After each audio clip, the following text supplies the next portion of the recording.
ว่านี่แหละพี่น้องเอ้ย ทหารกัมพูชามากินเขาวอยู่อันนั้นคือกลางภูกระแต มีน้ำกิน ผมมีน้ำกินน้ำมืดทางนี้ก็เหี่ยวทางนี้ก็เหี่ยวนี่ ก็กำลังปั่นกินเขาวแหง มีช่างแต่น้อยช่างแต่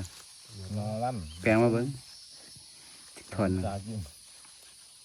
ถึงมาเลย เยอะไหมล่ะเอาผม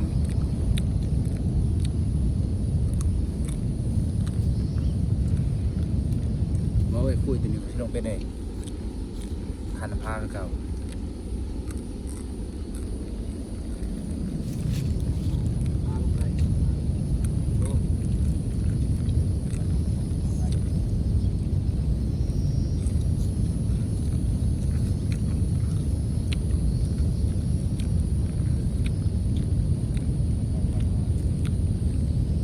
สำหรับคลิปนี้ก็ขอจบไว้เพียงเท่านี้พี่น้องเอ้ย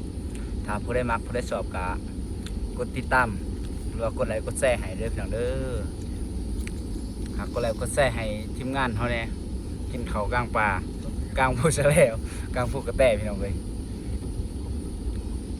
โอ้ยพามาได้จากมาลินมาชมสามารถติดต่อมาได้เด้อพี่น้องเด้อสิพาขึ้นพุ่นแหละบนหลังสุดเลยพี่น้องเอ้ย